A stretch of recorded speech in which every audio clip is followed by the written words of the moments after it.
ఎంత తమ్ముడు అది? 200 రూపాయలు. మా తమ్ముడు క్వార్టర్ బాటిల్ తీసుకొచ్చి, సార్ నా కథ ఏంటి, రేటు తగ్గిస్తావా లేదా అని అడుగుతున్నాడు మా తమ్ముడు. అదే కాదు, ఆ 200 రూపాయలు ఒకటి నాణ్యత లేదు, నాణ్యత పెంచే బాధ్యత కూడా తీసుకోమని మా తమ్ముడు అడిగే పరిస్థితికి వచ్చాడు. డబ్బులు పోతే పోయినాయి, ఆరోగ్యం అన్నా ఉండాలి.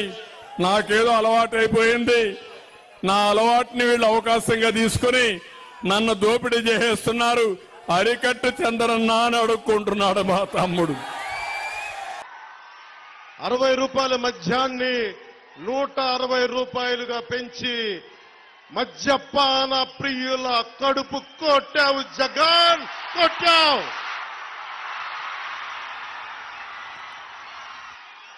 మద్యపాన ప్రియుల గుండెని నువ్వు దోచావు జగన్, నిన్ను క్షమించకూడదు. 60 రూపాయల మందుని 160 రూపాయలు చేశావు జగన్. మద్యపాన నిషేధం నిషేధం అని చెప్పి 30,000 కోట్లు దోచేశావు జగన్. మా తమ్ముడు తెచ్చా. నేను మొదట్లో ఊరికే అనలేదు వెంకటేశ్వర స్వామి ఉన్నాడు అని.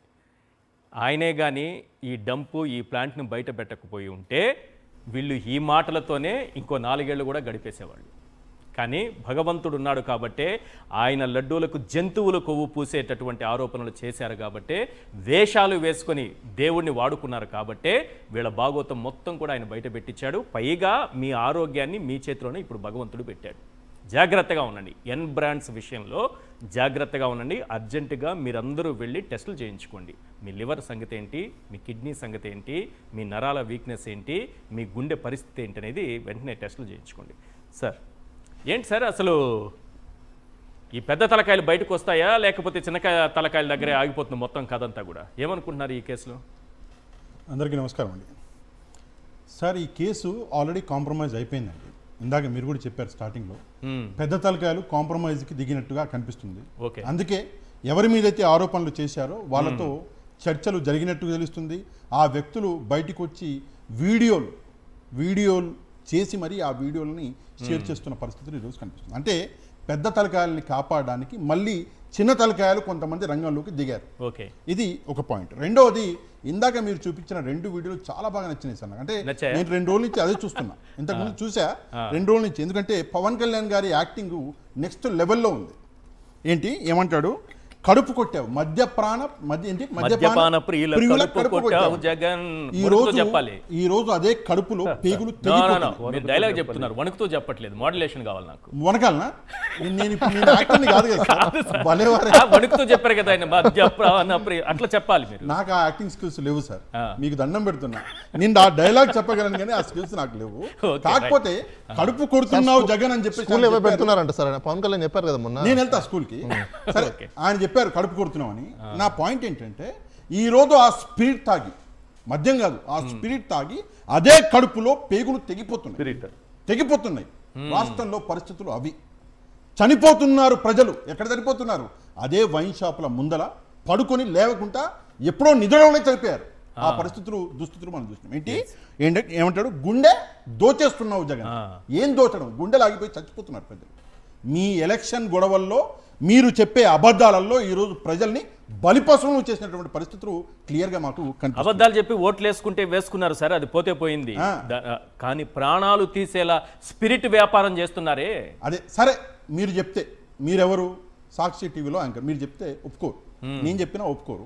వాళ్ళకి సంబంధించినటువంటి ఒక ప్రియతమమైనటువంటి వ్యక్తి ఏమన్నాడు ఇంతకు ముందు అంటే, ఏంటి, సర్వనాశనమైన రాష్ట్రాన్ని పునరుద్ధరించడానికి ఒక సంకల్పంతో జైలు గోడల్ని బద్దలు కొట్టుకుని చంద్రబాబు నాయుడు గారు వచ్చారని చెప్పేసి డైలాగ్ కొట్టినటువంటి ఒక జర్నలిస్టు ఈరోజు ఏం మాట్లాడుతున్నాడంటే, తెలుగుదేశం పార్టీ ఒంటి నిండా లిక్కర్ కంపు కుడుతుంది అంటున్నాడు. ఎవరా జర్నలిస్టు అంటే ఏబిఎన్ ఛానల్ వెంకటకృష్ణ గారు.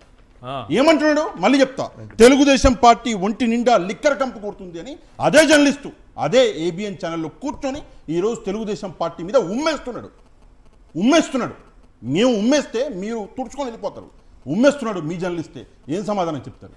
ఒకసారి చెప్పాలి. ఈరోజు నారా లోకేష్ గారు ఒక మాట చెప్పారు. వైసీపీ ఆరోపణలు, మద్యం మీద వైసీపీ ఆరోపణలు చేస్తుంటే లోకేష్ ఆగ్రహం, తప్పు చేసిన వాళ్ళని మేము తొలగించాం. తొలగించారా? మరి చచ్చిపోయిన వాళ్ళ జీవితాలు, ఈ 5,000 చిల్లర కోట్ల ఈ డబ్బు మొత్తం దాచుకునే వాళ్ళు దాచుకొని ఈరోజు పట్టుబడితే వాళ్ళని తొలగించారా పార్టీ నుంచి? ఇది ఒక నాయకుడు మాట్లాడే మాట. వీళ్ళపైన యాక్షన్ తీసుకుంటే సరిపోతుంది. అదే సార్, ఇది ఒక నాయకుడు మాట్లాడే మాటనా?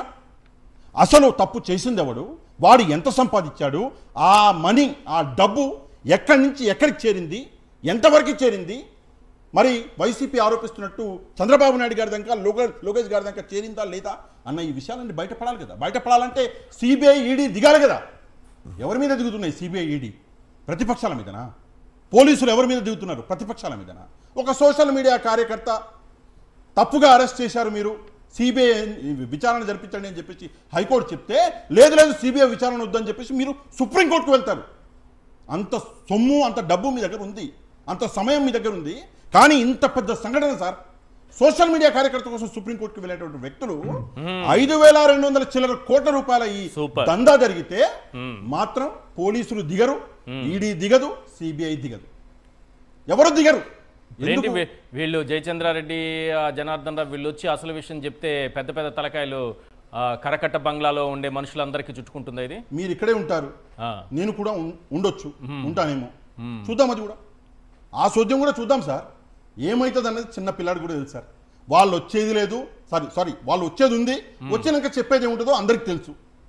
ఆల్రెడీ స్క్రిప్టులు రెడీ అయిపోయినాయి, ఆల్రెడీ రిటైర్ అయిపోయినటువంటి కొంతమంది గౌరవనీయులైనటువంటి వృద్ధుల్ని డ్యూటీలో పెట్టేశారు. వాళ్ళు రెడీగా సంప్రదింపులు జరుపుతున్నారు. నువ్వు ఇది చెప్పాలి, నువ్వు ఇది చెప్పాలి, నువ్వు ఇది చెప్పాలి. ఐపీఎస్ ఆఫీసర్లను కూడా రంగంలోకి దింపారట. అదే అంటున్నాను సార్, రిటైర్ అయిపోయినటువంటి వృద్ధులు అంటే ఐఏఎస్ ఐపీఎస్ ఆఫీసర్ పెట్టుకున్నారు కదా, వాళ్ళ రంగంలో దింపారు. చంద్రబాబుకి ఒక టీం ఉంటుంది, బాబు మీరు ఈ డైలాగ్ చెప్పాలి అని రాసిచ్చారు. ఇప్పుడు ఆ వ్యక్తి ఎప్పుడో వస్తాడు, వచ్చి ఏం చేస్తారు, ఆ డైలాగ్ చెప్తాడు, చెప్పి ఏం చేస్తారు, ఒకటి అయితే వైసీపీ మీద తోసే ప్రయత్నం ఫస్ట్, లేకపోతే మొత్తానికి మాకు ఆ వ్యక్తులకి సంబంధమే లేదు అనేటటువంటి ఒక ప్రయత్నం అనేది చేస్తారు. ఆల్రెడీ ఆ ప్రయత్నాలు మొదలైపోయినాయి. నేను మొన్న మీకు చెప్పాను సార్ ఈ మాట, ఏమనంటే వైసీపీ మీదకి తోసే ఒక ప్రయత్నం చేస్తారని. ఆ రోజు నేనే చెప్పాను మీకు, మన సాటర్డే అనుకుంటా. ఈ రోజు గౌరవనీయులు ఒక జర్నలిస్ట్ గారు, వేరే ఒక జర్నలిస్టు, ఆయన మాటలు విన్నాను. నిజంగా ఆయన అంటే నేను అక్కడ చాలా పెద్ద వయసులో, నేను చాలా గౌరవిస్తాను పెద్దల్ని, కానీ నాకు ఒక అనుమానం ఏంటంటే జర్నలిజం చేస్తున్నాడా ఇంకేమైనా చేస్తున్నాడా టీవీలో కూర్చుని, నాకు అది అర్థం కాల. అంటే జనరల్గా మనం ఒక పారాగ్రాఫ్ చదువుతాం కదా ఏదో డాక్యుమెంట్లో, అందులో ఒక పులి స్టాప్ అటు ఇటు కూడా చదవం. ఎందుకు చదవము అంటే అది నిజం కాబట్టి, మనం దాన్ని మార్చకూడదు, అది మన ధర్మం కాబట్టి. కానీ ఈ వ్యక్తి మొత్తం ఊహలే. ఫలానా వ్యక్తిని వైసీపీ వాళ్ళు ఎలక్షన్లకు ముందు పెట్టారు, పార్టీలో టీడీపీలో పంపించారంట.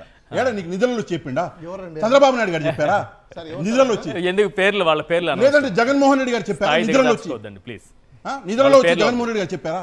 ఎట్లా చేసింది మీకు అంటే, మీరు పొద్దున్నేసి సాయంత్రం వరకు ప్రాపగెండా ఫ్యాక్టరీ నడిపిస్తున్నారు, ప్రజల్ని ఎలక్షన్లకి ముందు మభ్యపెట్టారు. నిజంగా సార్ ఈ రోజు కూడా నాకు రక్తం మరిగిపోతుంది. వైసీపీ ఈ పని చేయలేకపోయింది, వైసీపీ ఎలక్షన్స్కి ముందు ఈ పని చేయలేకపోయింది. ఈ రోజు ఎంత స్ట్రాంగ్గా ఉంది పార్టీ తెలుసా మీకు రాష్ట్రంలో?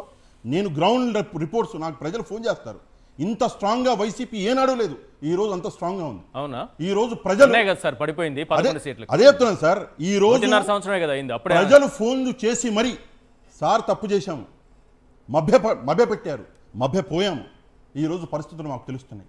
కేవలం మభ్యపెట్టే మాటలు, వచ్చేసింది మంచి రోజులు వచ్చేసినాయి అని చెప్పేసి పొద్దున్న లేస్తే సాయంత్రం దాకా చంద్రబాబు నాయుడు గారు 2-3 ప్రెస్ కాన్ఫరెన్స్, మీకు తెలుసు కదా, సభలో ప్రెస్ కాన్ఫరెన్స్ టీవీలలో కనిపిస్తాడు, వచ్చేసినాయి మంచి రోజులు అని చంద్రబాబు నాయుడు గారు చెప్పడం. రెండోది జగన్మోహన్ రెడ్డి గారి మీద ఏదో ఒక అభాండం వేయడం. మూడోది ప్రజల్ని కన్ఫ్యూజ్ చేయడం. ఏదైతే రాజకీయం ఎంత ఘోరం సార్. మొన్న నాకు నవ్వొచ్చింది. సరే ఈ సందర్భం కాదు కాబట్టి చెప్తా మీకు ఒక విషయము. ఆటో డ్రైవర్లకు సార్ రోజుకి 41 రూపాయలు ఇచ్చాడు ఆయన, చంద్రబాబు నాయుడు గారు. ఆటో డ్రైవర్లకి, ఆటో అన్నలకు తెలియదేమో, 600 రూపాయలు కొట్టేశారు సార్. నేను చెప్తాను, 1200 రూపాయలు యావరేజ్ గా ఒక్కొక్క ఆటో డ్రైవర్ సంపాదిస్తాడు రోజుకి, అంతే కదా. 600 రూపాయలు పెట్రోల్ ఖర్చులు, మందు ఖర్చులు పోగా 600 ఇంట్లో ఇస్తాడు. ఈ రోజు ఆర్టీసీ బస్సు వలన వాళ్ళ సంపాదనే 500కి పడిపోయింది. 500కి పడిపోయింది అంటే దాదాపుగా 700 రూపాయలు సంపాదన తగ్గితే 700 రూపాయలని వాళ్ళు ప్రశ్నించొద్దని ఏం చేసిండు, 41 రూపాయలు రోజుకి ఇచ్చిండు. 15,000 రూపాయలు అంటే 365 రోజులకి 41 రూపాయలు సార్. Yes. జగన్మోహన్ రెడ్డి గారు ఎక్కడికి 10,000 ఇచ్చారు కదా, Right. అంటే దాదాపుగా 28-29 రూపాయలు జగన్మోహన్ అది రెడ్డి కూడా అందరికి ఇవ్వలేదండి. ఆ, అది కూడా 13 లక్షల మంది ఆటో డ్రైవర్లు ఉంటే కేవలం 3 లక్షల మందికే ఇచ్చారు. అది అది చంద్రబాబు నాయుడు గారి పాత స్టైల్ సార్. అది ఏం తెలుసా మీకు, ఒక 10 లక్షల మంది ఉంటే అందులో ప్రియమైనటువంటి పచ్చకండువా కట్టుకున్నటువంటి ఒక 50,000 మందిని పిక్ చేస్తాడు ఆయన. మొత్తం నేను ఆ జాతికే మొత్తం చేసేసిన అని చెప్పేసి చెప్తాడు. ఆయన స్టైల్ ఆఫ్ వర్కింగ్ ఇప్పటి నుంచి కాదు, Right.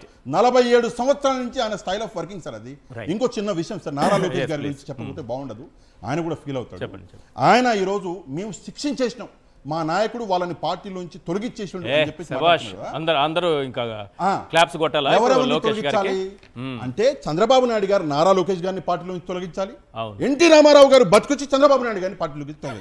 ఒకవేళ ఈ లిక్కర్ స్కామ్ అనేది బయట పెట్టాలంటే వీళ్ళిద్దరూ తొలగాలి కదా పార్టీ నుంచి. Right. ఎందుకంటే ఇప్పుడు ఆరోపణలు ఎవరు, వైసీపీ నాయకులు ఆరోపణలు ఎవరి మీద చేస్తున్నారు? Yes. చంద్రబాబు నాయుడు గారి మీద, లోకేష్ గారి మీద కదా. మరి మీరిద్దరు దయచేసి తొలగిపోతే సరే, ఎన్టీ రామారావు గారు రాకపోయినా ఎవరైనా వేరే వాళ్ళు, బాలకృష్ణ గారు, జూనియర్ ఎన్టీ గారు నిలబడి Right. చంద్రబాబు నాయుడు గారిని కూడా తొలగిచ్చేస్తే Yes. నిజంగా శిక్ష పడ్డట్టు అని నేనైతే ఫీల్ అవుతాను.